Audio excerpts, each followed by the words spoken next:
প্রতিদিনের মতো আজকে আমি চলেছি প্রদীপ দীপাবলি স্টুডিওতে, ঠিক আছে। আর এদিকে দেখো কত পরিমাণের বড় বড় ঠাকুর হয়েছে, আর ঠাকুরগুলো দেখতে জাস্ট অসাধারণ লাগছিল।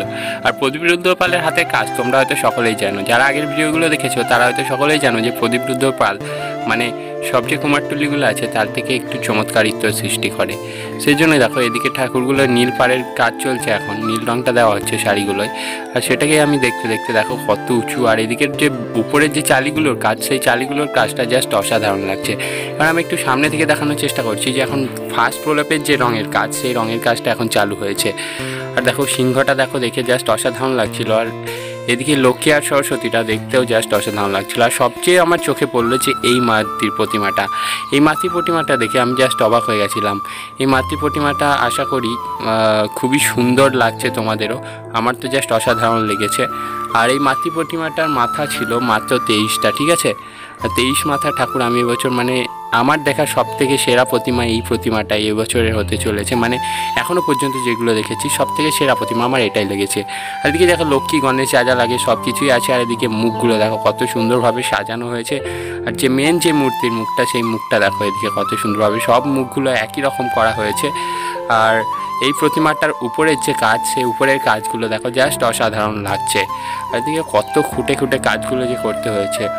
ওখান থেকে চলে এলাম আমি আরও একটা স্টুডিওতে। আর এই স্টুডিও দেখো মানে এটাও প্রদীপ রুদ্রপালের স্টুডিও, কিন্তু পরেরটাই, ঠিক আছে। আর এদিকে দেখো কত সুন্দরভাবে শাড়ির কলকাগুলোর কাজ করা হয়েছে। আর এদিকে দেখো মানে এক একটা কাজ একদম নিখুঁতভাবে করা হয়েছে। আর এই যে ঠাকুরটা দেখতে পাচ্ছ, এই ঠাকুরটা মিনিমাম অনেকটাই কমপ্লিট হয়ে গেছে। চক্ষুদানের কাজটা বাকি আছে, আরও কিছু কিছু কাজ বাকি আছে, কিন্তু ম্যাক্সিমামটাই কমপ্লিট হয়ে গেছে ঠাকুরটা, ঠিক আছে। আর যখন পুরোপুরি ফিনিশিং হবে তখন জাস্ট অসাধারণ লাগবে, আর দেখতেও জাস্ট সেরা লাগবে। আর ওখান থেকে আমার চোখে পড়লো এই যে এই মূর্তিটা, আর এই মূর্তিটার কাজটা দেখো এখন রং করার যে ওপরের যে হলুদ রঙের সেটাই চলছে। আমার দেখে মনে হচ্ছে এটা নটরাজ মূর্তি হতে চলেছে, কারণ রথের মধ্যে মা বসে আছে আর সঙ্গে গণেশ, কার্তিক, লক্ষ্মী, গণেশ সবাই আছে, ঠিক আছে। আর নটরাজ মূর্তিগুলো বেশিরভাগ এরকমই হয়।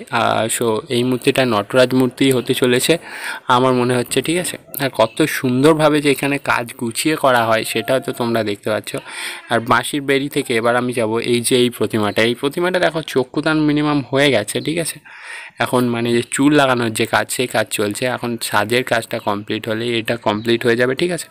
আর সব ঠাকুরগুলো মানে মোটামুটি মহালয়ের আগে পর্যন্ত সব মণ্ডপের দিকে রওনা দিয়ে দেবে।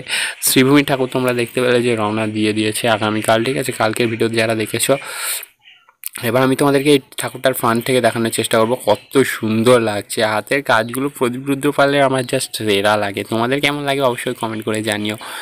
আর এই যে ওষুধটার মানে বাঘটা দেখতে পাচ্ছ তোমরা, সিংহটার মানে কাজটা জাস্ট একটু অসাধারণ করা হয়েছে। আর এই যে প্রতিমাটা দেখতে পাচ্ছ, এই প্রতিমাটা হচ্ছে মানে শ্রীভূমির প্রতিমা, ঠিক আছে। আর দেখো অসুরের মাস্কিউলার বডিগুলো দেখে জাস্ট অবাক হয়ে গেছি। ভিডিও ভালো লাগলে অবশ্যই চ্যানেলটিকে সাবস্ক্রাইব করো, অ্যান্ড ভাইয়ের পাশে থাকো। বাই।